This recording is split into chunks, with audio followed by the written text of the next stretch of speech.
மகாகுரு பாபாஜியின் அவதார மகிமை. மகாவதார் பாபாஜியின் வாழ்க்கை கதையை நமது கடவுள் துகள் சேனலில் பார்த்து வருகிறோம். அதன் தொடர்ச்சியை இப்போது பார்ப்போம். தங்க மாளிகையை தரிசித்தல். அது 1861 ஆண்டு இலையுதிர் காலத்தில் ஒரு நாள். அன்று இமயமலை பிரதேசமான ராணிகேத்தில் லாகிரி மகாசயர் எவ்வித குறிக்கோளுமின்றி நடந்து சென்றார். மலை குன்றுகளில் மத்தியில் இருந்தது அவர் சென்ற பாதை. அந்த அமைதியான சூழலில் சில மணி நேரங்களை கழிக்க பேரவா கொண்டிருந்தார் அவர். அற்புதமான இந்த இடத்தில் எத்தனையோ மகான்கள் வாழ்ந்திருப்பார்கள் என்று லாகிரி எண்ணிக்கொண்டார். இன்னும் பல மகான்கள் அங்கே வசித்துக் கொண்டிருப்பார்கள் என்று அவருடைய உள்ளுணர்வு கூறியது. அப்போது துரோணகிரி மலையின் மீது அவர் உற்சாகத்துடன் ஏறிக்கொண்டிருந்தார். கங்காதர், வந்துவிட்டாயா என்றொரு குரல் கேட்டது. லாகிரியின் முன்பாக அந்த இளைஞர் நின்றிருந்தார். வா கங்காதரா, இங்கே குகையில் நீ இளைப்பாறலாம் என்று அழைத்தார் அவர். கங்காதர் லாகிரியின் முற்பிறவியின் பெயர். அவருடைய அழைப்பை லாகிரியால் தட்ட முடியவில்லை. அவர்கள் அருகே இருந்த குகைக்குள் சென்றனர். அங்கே சில கம்பளிகளும் கமண்டலங்களும் இருந்தன. உனக்கு தெரியுமா, உன்னுடைய பழைய அலுவலகத்தில் இருந்து ராணிகேத்திற்கு உன்னை பணிமாற்றம் செய்வித்தது நான் தான். உனது மேலதிகாரியின் மனதில் உள்நின்று உரைத்தேன் என்றார் அந்த மகான். லாகிரியால் அவருடைய பேச்சை நம்பவும் முடியவில்லை, நம்பாமல் இருக்கவும் முடியவில்லை. லாகிரி, உனக்கு அந்த ஆசனம் நினைவில் இருக்கிறதா என்றபடி மூலையில் இருந்த ஒரு கம்பளியை சுட்டிக்காட்டினார் மகான். லாகிரி மௌனமாக நின்றார். அது ஒன்றும் தமக்கு சம்பந்தப்பட்டதாய் அவருக்கு தோன்றவில்லை. இந்த குகை உனக்கு ஞாபகத்தில் இல்லையா?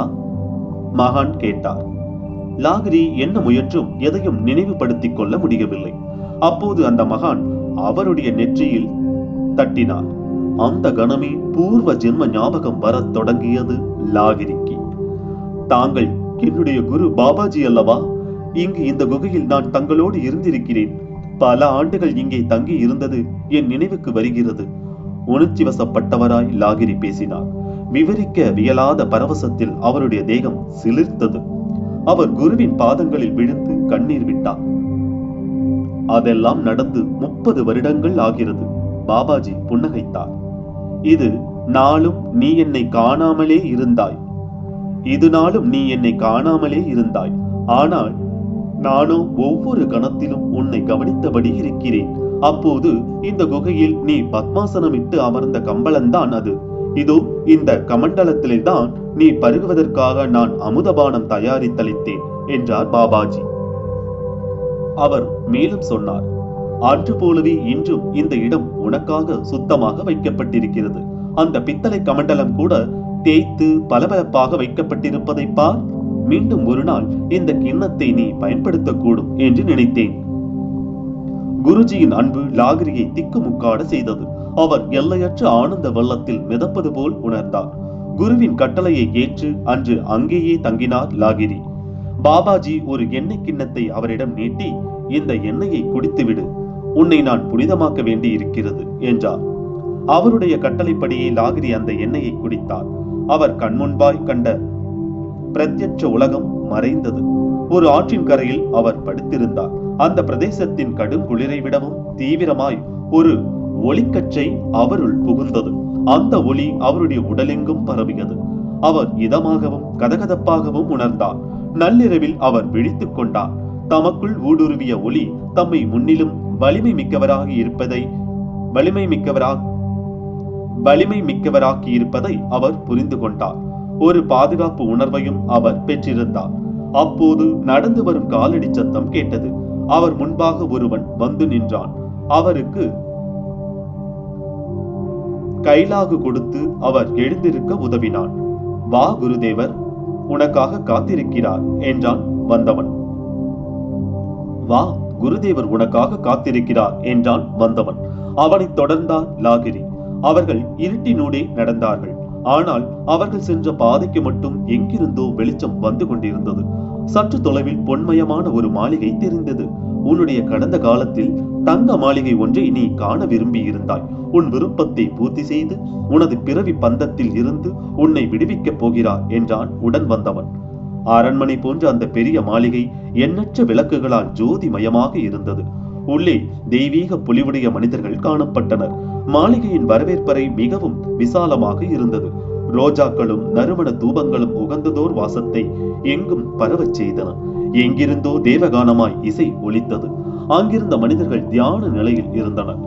இந்த மாளிகையின் மர்மத்தை எனக்கு விளக்கி கூறும் என்று உடன் வந்தவரிடம் வினவினார் லாகிரி மகாசயர். பிரபஞ்சமே ஒரு புதிர். நாம் அதை புரிந்து கொள்வதற்கு முன்பே நம் காலம் முடிந்து விடுகிறது. இங்கே எல்லாமும் கன நேரத்தில் முடிந்த உணர்வுதான் நமக்கு மிஞ்சும்.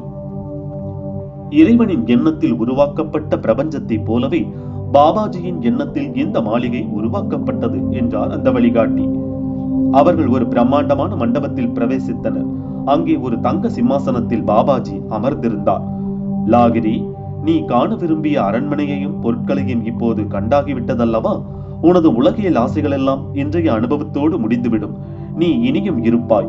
ஆனால் இதற்கு முன் இருந்தது போல் இருக்க மாட்டாய். இந்த உலகில் இனி நீ இருக்க போகிற நாளெல்லாம் எனக்காகத்தான் என்றார் பாபாஜி.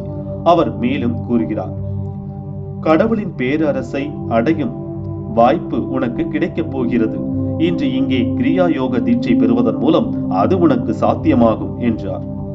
பாபாஜி தமது கையை சற்றே உயர்த்தினார். ஒரு ஓமகுண்டம் தோன்றியது. அருகில் ஓமத்திற்கான பொருட்களும் இடம் பெற்றிருந்தன. லாகிரிக்கு தீட்சை அளிப்பதற்காகவே அவை வரவழைக்கப்பட்டன. விடியற் காலையில் வேள்வி காரியங்கள் முடிந்தன. பாபாஜி அவரிடம், லாகிரி, உனக்கு பசிக்குமே என்றார். உனது கண்களை மூடிக்கொள் என்று கட்டளையிட்டார். லாகிரி மறுபடியும் கண்ணை திறந்து பார்த்தபோது தாம் ஆற்றங்கரையில் முன்பு படுத்துறங்கிய இடத்தில் இருப்பதை கண்டார். சற்று தொலைவில் குகை இருந்தது. ஆனால் அந்த பொன் மாளிகை மறைந்து விட்டிருந்தது. அங்கே அப்படி ஒரு மாளிகை இருந்ததற்கான சுவடும் இல்லை.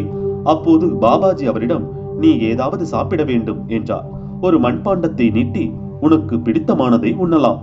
அதற்குள் உன் கையை விட்டு வேண்டியதை எடுத்து சாப்பிடு என்றார்.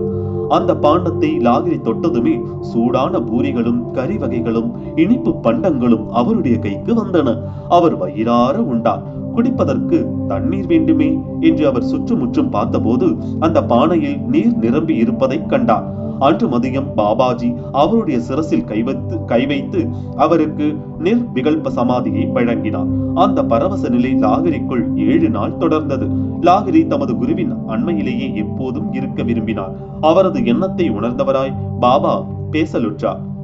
என் அருமை மைந்தனே, இன்னும் கொஞ்ச காலம் நீ உலகாய்த்த வாழ்க்கை வாழ வேண்டி உள்ளது. பல துன்பங்களை அனுபவித்துக் கொண்டிருக்கும் ஆண்களும் பெண்களும் உன்னை தேடி வருவார்கள். அவர்களுக்கு தேவையான நம்பிக்கையை நீ அளிக்க வேண்டும். உன்னுடைய துறை சார்ந்த பணியையும் சுய ஆன்ம சாதனையையும் மேற்கொள்வதோடு மற்றவர்களுடைய ஆன்ம சாந்திக்கு உதவும் ஆற்றலையும் உனக்கு வழங்குகிறேன். கிரியா யோக சாதனை எல்லாவற்றையும் சாத்தியப்படுத்தும் என்று பாபாஜி பணித்த காரியங்களை நிறைவேற்றும் பொருட்டு லாகிரி அங்கிருந்து புறப்பட வேண்டியவரானார். பாபாஜி அவரை ஆசிர்வதித்தார். அன்புடன் அவருடைய தோலை தொட்டு, நீ எங்கிருந்தாலும் நான் உன்னோடு இருப்பேன். தேவைப்பட்டால் உனக்கு காட்சியளிப்பேன் என்று கூறி அனுப்பி வைத்தார். தமது பணிக்கான அலுவலக உத்தரவுடன் லாகிரி தானாப்பூர், அதாவது காசிக்கு அருகில் உள்ளது அலுவலகத்துக்கு திரும்பினார். அங்கே ஒரு இல்லறத்தானுக்குரிய பணிகளை அவர் தொடர்ந்தார். தம்முடைய ராணிகேத் அனுபவங்களை யுக்தேஸ்வரரிடமும் கெப்லானந்தரிடமும் அவர் பகிர்ந்து கொண்டார். பாபாஜி உலக மக்களின் மேம்பாட்டில் அக்கறை கொண்டவர். அதனால்தான் எல்லையற்ற கருணையுடன் லாகிரி மகாசயர் போன்றவர்களை தேர்ந்தெடுத்து யோக ரகசியங்களை போதித்தார். லாகிரி அமைதியானவர், விளம்பரத்தை விரும்பாதவர். ஆனாலும் பக்தர்கள் அவரை பற்றி கேள்வியுற்று தாமாகவே அவரிடம் வந்து சேர்ந்தனர். ரோஜாவும் சந்தனமும் மல்லிகையும் எந்த விளம்பரமும் இல்லாமலே நம்மை கவர்ந்து விடுகிறது இல்லையா? அவற்றின் நறுமணம் காற்று வாக்கில் வெகு தொலைவுக்கு பரவி விடுவது போலத்தான் லாகிரியின் மகிமையும் பரவலாயிற்று. சாதி மத வேற்றுமைகள் கடுமையாக இருந்த காலகட்டம் அது.